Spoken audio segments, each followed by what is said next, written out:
Hello नमस्कार। आप सभी साथियों का स्वागत है एग्जाम स्केनिया के ऑफिशियल यूट्यूब चैनल पर। आप सभी की आगामी TGT, PGT, LT grade, UPGSC, government degree college, assistant professor, BPSC शिक्षक भर्ती परीक्षाओं की बेहतर तैयारी के लिए राजनीति विज्ञान के पीवाईक्यू और मोस्ट इंपॉर्टेंट क्वेश्चन सीरीज आप सभी के लिए लेकर के आए हैं। और उसके अंतर्गत आज की इस वीडियो में हम डिस्कस करेंगे तुलनात्मक राजनीति विज्ञान के अंतर्गत संघवाद से संबंधित इंपॉर्टेंट और पीवाईक्यू क्वेश्चंस को प्रैक्टिस सेट के रूप में।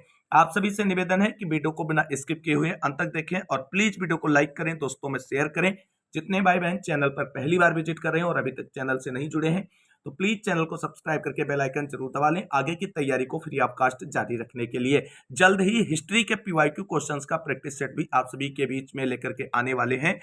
तो आज के इस वीडियो को शुरू करते हैं और देख लेते हैं संघवाद से संबंधित इंपॉर्टेंट पीवाईक्यू क्वेश्चंस का प्रैक्टिस सेट का पहला प्रश्न। पहला प्रश्न आप सभी के सामने स्क्रीन पर है। प्रश्न है, नीचे दो वक्तव्य दिए गए हैं, एक को कथन ए और दूसरे को कारण आर कहा गया है। इन वक्तव्यों के संदर्भ में नीचे उल्लिखित कूटों में से सही उत्तर का चयन करना है। कथन है, संघीय व्यवस्था में आवश्यक रूप से स्वतंत्र न्यायपालिका का विधान है। कारण है, यह केंद्र तथा इकाइयों के बीच उत्पन्न विवाद का समाधान करती है। अब जो कूट आपके सामने चार दिए गए हैं इसमें से सही विकल्प आपको चुनना है। ऑप्शन ए है, ए तथा आर दोनों सही हैं और ए की सही व्याख्या आर करता है।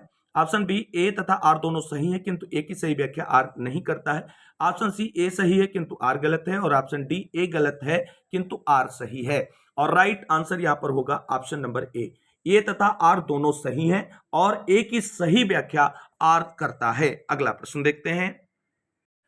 अगला प्रश्न आप सभी के सामने है और प्रश्न है, नीचे दो वक्तव्य दिए गए हैं, एक को कथन ए और दूसरे को कारण आर कहा गया है।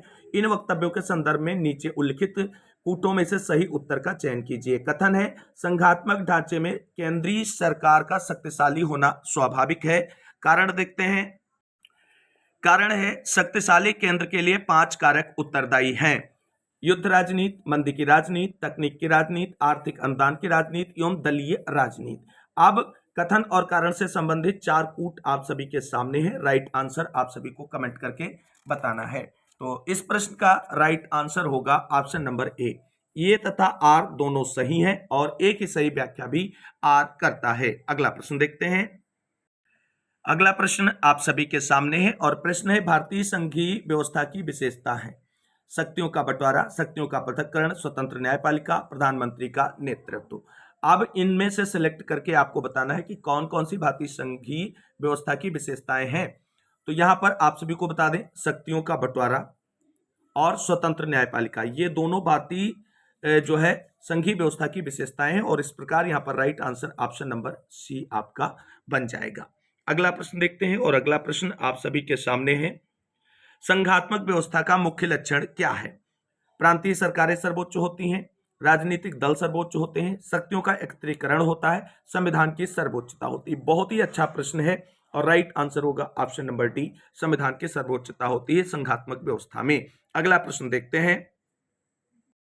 अगला प्रश्न आप सभी के सामने है और प्रश्न है, निम्नलिखित में से संघीय शासन की क्या विशेषता है। अलिखित संविधान, इकहरी नागरिकता, एक सदनीय विधायिका, केंद्र तथा इकाई के बीच शक्तियों का विभाजन। और यहां पर भी right answer option number D होगा। अगला प्रश्न देखते हैं। अगला प्रश्न है, निम्नलिखित में से क्या भारतीय संघवाद का अनिवार्य लक्षण नहीं है। हमेशा प्रश्न को सॉर्ट आउट करते समय ये नहीं पॉइंट जो इसमें मेंशन है इसको जरूर देखें। एकात्मक सरकार, शक्तियों का विभाजन, संविधान की सर्वोच्चता, न्यायालयों का प्राधिकार। तो यहां पर दोस्तों आप सभी लोग देख सकते हैं भारतीय संघवाद की ये सारी विशेषताएं हैं। एकात्मक सरकार ये विशेषता नहीं है और इस प्रकार से राइट आंसर ऑप्शन नंबर ए हो जाएगा। अगला प्रश्न देखते हैं और अगला प्रश्न बहुत ही अच्छा प्रश्न है आप सभी के सामने। प्रश्न है, शब्द फेडरलिज्म फोडस से ग्रहण किया गया है, यह किस भाषा से लिया गया शब्द है। स्पेनिश, लैटिन, फ्रेंच या अंग्रेजी। बहुत ही अच्छा प्रश्न है और यहां से हमेशा प्रश्न बनते हैं। Right answer option number B होगा। फेडरलिज्म शब्द लैटिन भाषा के फोडस से ग्रहण किया गया है। फेडरलिज्म शब्द लैटिन भाषा के फोडस से निकला है जिसका अर्थ है संधि या समझौता। अतः शब्द उत्पत्ति की दृष्टि से समझौते द्वारा निर्मित राज्य को संघ राज्य कहा जा सकता है। संघात्मक शासन व्यवस्था आधुनिक युग की देन है। वैसे तो कुछ विद्वानों ने 13वीं-14वीं शताब्दी में ही संघात्मक शासन की झलक देखी, परंतु यथार्थ में आधुनिक युग में इसका प्रारंभ 1787 ईस्वी में अमेरिका के संविधान की रचना के साथ हुआ। अगला प्रश्न देखते हैं, और अगला प्रश्न आप सभी के सामने है। निम्नलिखित में से अमेरिका की संघ राज्य पद्धति की विशेषता नहीं है। पीजीटी परीक्षा 2004 में प्रश्न पूछा गया। शक्ति का विभाजन, सर्वोच्च न्यायालय का अस्तित्व, न्यायिक संगठन के 3 समुच्चय और लिखित संविधान। तो यहां पर दोस्तों जो अमेरिकी संघ राज्य पद्धति की विशेषता है, शक्ति का विभाजन भी है, सर्वोच्च न्यायालय का अस्तित्व भी है, लिखित संविधान भी है, और right answer option number C होगा। न्यायिक संगठन के 3 समुच्चय नहीं पाए जाते हैं। अगला प्रश्न देखते हैं। अगला प्रश्न आप सभी के सामने है, और प्रश्न है संघीय व्यवस्था में प्राय निम्न की आवश्यकता होती है। किसकी आवश्यकता होती है? लिखित संविधान और शक्ति विभाजन की, लिखित संविधान और संसदीय संप्रभुता की, मौलिक अधिकार और निर्देशक सिद्धांतों की, मौलिक अधिकार और कर्तव्यों की। बहुत ही अच्छा प्रश्न है, और राइट आंसर होगा ऑप्शन नंबर ए, लिखित संविधान और शक्ति विभाजन की। अगला प्रश्न देखते हैं, और अगला प्रश्न आप सभी के सामने है कि निम्नलिखित में से कौन सी एक संघवाद की विशेषता नहीं है? दोहरी सरकार, दोहरी नागरिकता, संघ से अलग होने का अधिकार और शक्तियों का विभाजन। और राइट आंसर होगा ऑप्शन नंबर सी, संघ से अलग होने का अधिकार। अगला प्रश्न देखते हैं। अगला प्रश्न आप सभी के सामने है, सहयोगी संघवाद का उदाहरण है अमेरिका, नाइजीरिया, स्विट्जरलैंड या कनाडा। तो राइट आंसर होगा ऑप्शन नंबर ए, अमेरिका। सहयोगी संघवाद का उदाहरण अमेरिकी संघ है, क्योंकि यहां पर राज्यों ने आपस में मिलकर के संघ की रचना की है। जब कई राज्य समान शक्तियां रखते हुए कोई समझौता करते हैं तो उसे संघवाद कहा जाता है। संविधान निर्माण के समय अमेरिका इसका प्रमुख उदाहरण था। अमेरिकी संघ अनेक प्रभुत्व संपन्न राज्यों द्वारा स्वेच्छा से किए गए करार का परिणाम था। हुइयर के शब्दों में, अमेरिकी संविधान द्वारा न केवल संघ राज्य वरन एक आदर्श संघ की स्थापना की गई, और स्ट्रांग के द्वारा भी संयुक्त राज्य अमेरिका के संविधान को विश्व का एक सर्वाधिक पूर्ण संघात्मक संविधान कहा गया है। जब प्रांतीय राज्य अपने अधिकार एवं शक्तियों के लिए केंद्र पर आश्रित रहते हैं तो उसे सहयोगी संघवाद कहा जाता है। कनाडा में प्रांतों का जन्म केंद्र के जन्म से पहले नहीं हुआ था, बल्कि संघ के एक अधिनियम के द्वारा प्रांतों को राज्य बनाकर उन्हें कुछ अधिकार प्रदान किए गए।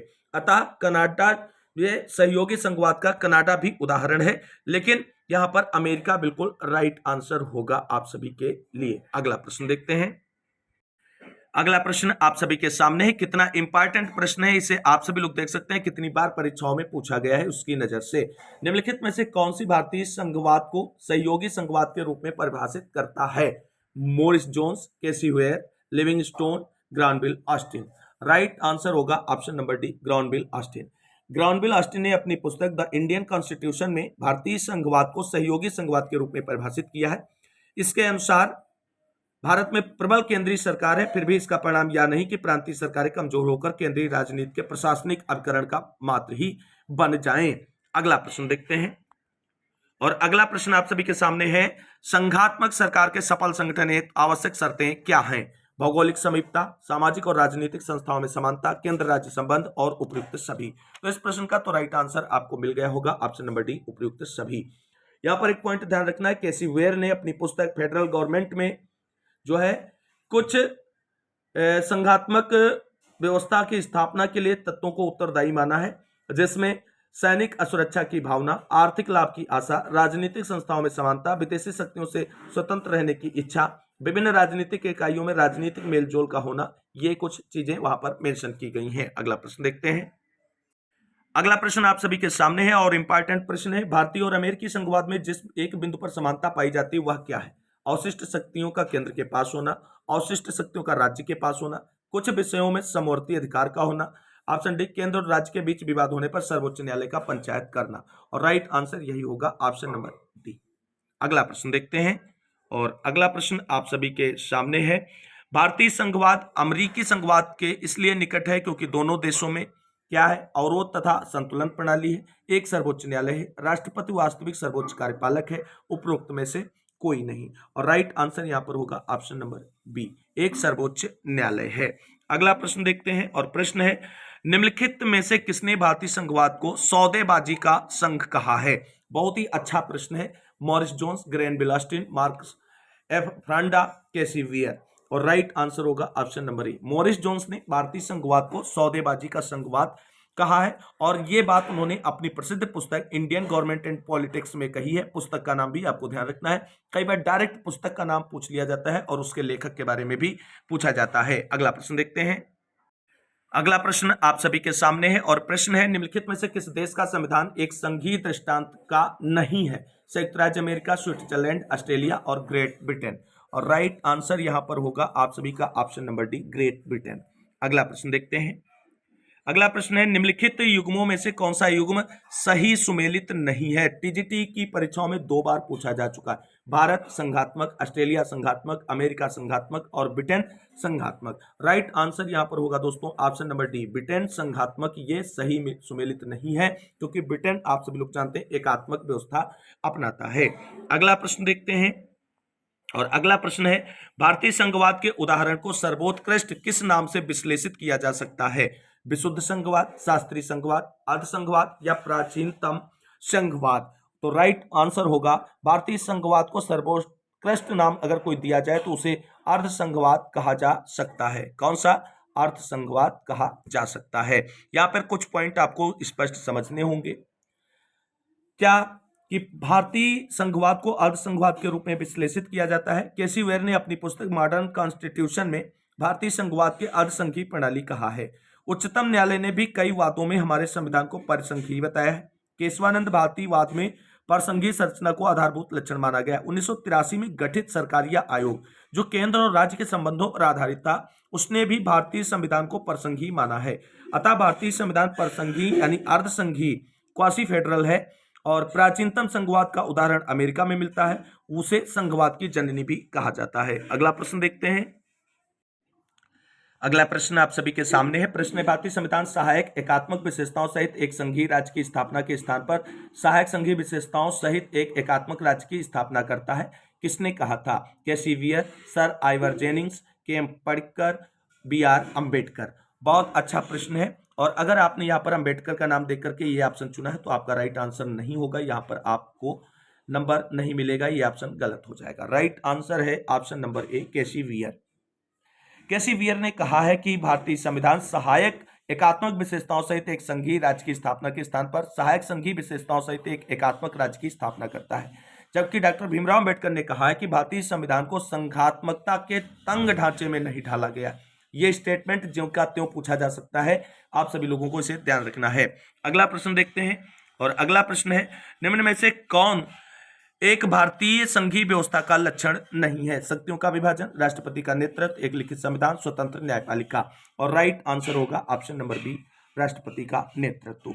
भारतीय संघीय व्यवस्था के कुछ प्रमुख लक्षणों पर अगर हम बात करें तो शक्तियों का विभाजन, लिखित संविधान, स्वतंत्र न्यायपालिका, संविधान की सर्वोच्चता, संविधान की कठोरता, द्विसदनीयता आदि हैं। अगला प्रश्न देखते हैं और अगला प्रश्न आप सभी के सामने है, निम्नलिखित में से किस एक देश में एकात्मक शासन व्यवस्था नहीं है? फ्रांस, चीन, जापान और ऑस्ट्रेलिया। और राइट आंसर होगा ऑप्शन नंबर डी, ऑस्ट्रेलिया में एकात्मक शासन व्यवस्था नहीं है और ऑस्ट्रेलिया में संघात्मक व्यवस्था है। अब यहाँ पर कुछ देशों के नाम आपको ध्यान रखने हैं जहां पर संघात्मक व्यवस्था है और कुछ ऐसे देश जहां पर एकात्मक व्यवस्था है। तो संघात्मक शासन व्यवस्था वाले देशों में संयुक्त राज्य अमेरिका, कनाडा, भारत, जर्मनी और स्विट्जरलैंड आता है। एकात्मक शासन व्यवस्था वाले देशों में ब्रिटेन, फ्रांस, चीन आता है। अगला प्रश्न देखते हैं। अगला प्रश्न आप सभी के सामने है और प्रश्न है, निम्नलिखित में से कौन सी एक अध्यक्षीय सरकार की विशेषता है? एकल न्यायिक व्यवस्था, सरकार की संघीय व्यवस्था, शक्तियों का पृथक्करण, शक्तियों का विभाजन। तो राइट आंसर होगा यहां पर आपका ऑप्शन नंबर सी, शक्तियों का पृथक्करण। संयुक्त राज्य अमेरिका जो है अध्यक्षीय शासन प्रणाली का जन्मदाता और सर्वोत्तम उदाहरण माना जाता है। शक्तियों का पृथक्करण अध्यक्षीय सरकार की एक प्रमुख विशेषता है। बेजहाट के अनुसार ध्यान रखना, व्यवस्थापिका और कार्यपालिका शक्तियों का एक दूसरे से स्वतंत्र होना अध्यक्षात्मक शासन का विशेष लक्षण है और इन दोनों का एक दूसरे से संयोग और घनिष्ठता संसदीय शासन का लक्षण है। वहीं प्रोफेसर गार्नर ने कहा है कि अध्यक्षात्मक शासन प्रणाली को जो परिभाषित किया है कि अध्यक्षात्मक शासन प्रणाली वह है जिसमें कार्यपालिका संवैधानिक रूप से अपने कार्यकाल के संबंध में और अपनी नीतियों के संबंध में व्यवस्थापिका से स्वतंत्र होती है। अगला प्रश्न देखते हैं। अगला प्रश्न दोस्तों आप सभी के सामने है, नीचे दी गई शासन प्रणालियों को उनके आवश्यक गुणों से मिलाइए और प्रदत्त कूट से सही उत्तर का चयन कीजिए। एक तरफ शासन प्रणालियां दी गई, एक तरफ उनके आवश्यक गुण दिए गए हैं और फिर उसके बाद आपको मैचिंग करनी है। तो कैबिनेट शासन प्रणाली को आप मैचिंग करेंगे सामूहिक उत्तरदायित्व से, यानी 2 आएगा। और उसके बाद अध्यक्षात्मक शासन प्रणाली को आप मैच करेंगे शक्ति के पृथक्करण से, तो यहां पर 1 आएगा। और उसके बाद संघात्मक शासन प्रणाली को आप मैच करेंगे शक्ति विभाजन से, तो इसके लिए ऑप्शन नंबर 4 आएगा।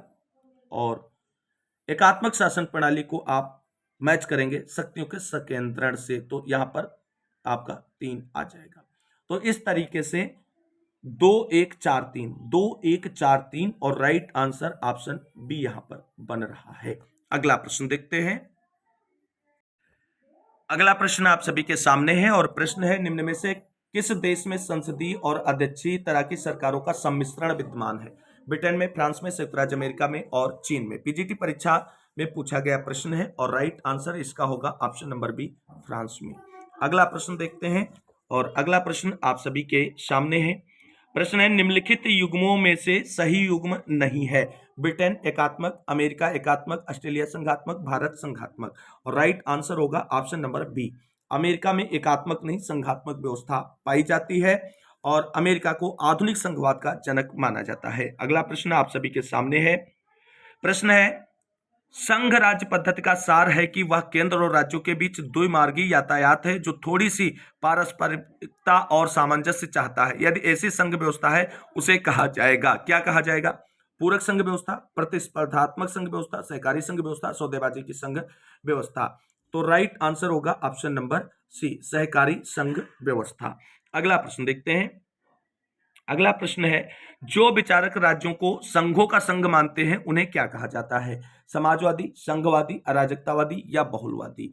तो ऐसे विचारक जो राज्य को संघों का संघ मानते हैं उन्हें बहुलवादी कहा जाता है। तो right answer option number D होगा। अगला प्रश्न देखते हैं। अगला प्रश्न आप सभी के सामने है और प्रश्न है, राज्य संघों का एक संघ है, किसने कहा है? अरस्तू, हाब्स, लॉक या लॉस्की ने? और राइट आंसर होगा ऑप्शन नंबर ए, अरस्तू ने राज्य को संघों का संघ कहा है। अरस्तू के अनुसार सबसे पहले परिवार, उसके बाद ग्राम तथा अंत में राज्य का विकास हुआ। अरस्तू राज्य को सर्वोच्च समुदाय मानता है। अगला प्रश्न देखते हैं। अगला प्रश्न आप सभी के सामने है और प्रश्न है, किस संविदावादी विचारक ने प्राकृतिक अवस्था का चित्रण शांति, सद्भावना, पारस्परिक सहायता और सुरक्षा की अवस्था के रूप में किया है? हाब्स, लॉक, रूसो या हेनरी मेन? और राइट आंसर यहां पर होगा ऑप्शन नंबर बी, लॉक। आप सभी लोग जानते हैं राज्य की उत्पत्ति के सामाजिक समझौते सिद्धांत से 3 विचारकों का नाम प्रमुखता से जुड़ा है, जिसमें हाब्स, लॉक और रूसो हैं। हाब्स ने पूरी तरीके से बुरे पक्ष का वर्णन किया है मानव स्वभाव के रूप में, और लॉक ने जो है केवल अच्छे पक्ष का वर्णन किया है, जबकि रूसो ने अच्छे और बुरे दोनों पक्षों के मिश्रण का वर्णन यहां पर किया है। अगला प्रश्न देखते हैं और अगला प्रश्न है, अमेरिकी संविधान में बिल ऑफ राइट्स के संशोधन द्वारा जोड़ा गया? 13वां संशोधन, 14वां संशोधन, 15वां संशोधन या प्रथम 10 संशोधनों के द्वारा? तो राइट आंसर होगा ऑप्शन नंबर डी, प्रथम 10 संशोधनों के द्वारा। अगला प्रश्न अगले प्रैक्टिस सेट में लेकर के आएंगे, क्योंकि आज की इस वीडियो में बस इतना ही। और ये इंपॉर्टेंट क्वेश्चंस आप सभी को कैसे लगे, उम्मीद करते हैं कि ये प्रैक्टिस सेट जो पीवाईक्यू मोस्ट इंपॉर्टेंट क्वेश्चंस की आप सभी की एग्जाम की दृष्टि से शुरू की गई है, ये हेल्पफुल साबित होगी। और इस वीडियो में बस इतना ही। आप लेकर के आएंगे व्यवस्थापिका और कार्यपालिका से संबंधित इंपॉर्टेंट पीवाईक्यू क्वेश्चंस को अगले प्रैक्टिस सेट में। इस वीडियो को अंत तक देखने वाले सभी भाई बहनों को तहे दिल से शुक्रिया, बहुत बहुत धन्यवाद। मिलते हैं एक और नई वीडियो में लेटेस्ट और धमाकेदार अपडेट के साथ। तब तक के लिए सभी भाई बहनों को जय हिंद, जय भारत, वंदे मातरम।